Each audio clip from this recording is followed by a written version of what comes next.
Hello everyone, আসসালামু আলাইকুম। আজকে আমি আমার বাসা থেকে বের হলাম, আজকে ঘুরতে বের হলাম। আর ঘুরতে বের হওয়ার আসল কারণ হলো আমার হাতে দেখতেছেন যে কলার তৌরা আছে। এই তৌরা দিয়া বড়া বানানো যায়। আর এই তৌরাগুলো পারতে অনেক সময় লাগছে। দেখেন আমার হাতে আছে 6টা তৌরা আছে। মানে আমরা বের হয়েছি প্রায় 1 ঘন্টা হয়ে গেছে। আর এখন বর্তমানে আকাশের পরিস্থিতি মানে ভালো না, মেঘাচ্ছন্ন আকাশ।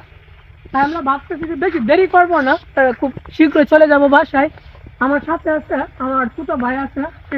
আমরা শুধু খালি হাতে যে দেখতেন তাও কিন্তু না, আমরা কিন্তু একটা বাঁশ নিয়ে আসছি এগুলা পারার জন্য। বাঁশ আছে, ছাতা আছে, সবকিছু আমরা নিয়ে বের হলাম। কেননা যদি হঠাৎ করে যদি বৃষ্টি নেমে যায় তাহলে আমরা ছাতা দিয়ে আমরা চলে যাব। ছাতা আছে সাথে। আর এই যে বাঁশ দেখতেছেন, বাঁশের মাথায় এই যে কাঁচি লাগানো আছে, এই কাঁচি দিয়ে আমরা তোরা পারছি। আর তার সাথে সাথে আমরা এখন এই যে আমাদের যে বন্ধ বলে, গ্রামের বাসায় বন্ধ করে আমরা থাকে।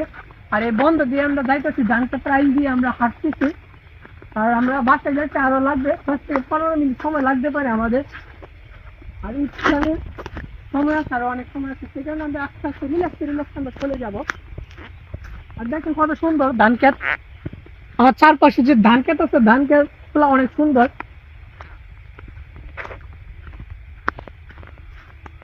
তোরার বড়া খাইতে কি আপনাদের কি ইচ্ছে করে? যদি আপনারা কি কখনো খাইছেন তোরার বড়া বা তরকারি খাইছেন? যদি ইচ্ছে করে তাহলে অবশ্যই আমার কমেন্ট বক্সে কমেন্ট করবেন, পার্সেল করে পাঠিয়ে দেবো, চিন্তার কোনো কারণ নাই। যে আমার দহির যেখানে আছে সেখানে অসম্ভব বলতে কোনো কিছু হতে পারে না। আপনারা শুধু খালি কমেন্ট করেন, দেখেন যে এগুলা দরকার পড়ে এই যে আস্তা না হয়তো আপনার বড়া বানায় একদম পাঠায় দেন, পার্সেল করে পাঠায় দেন। হয়তো অনলাইন যুগ, কোনো সমস্যা নাই, অনলাইন যুগে পাঠায় দেন।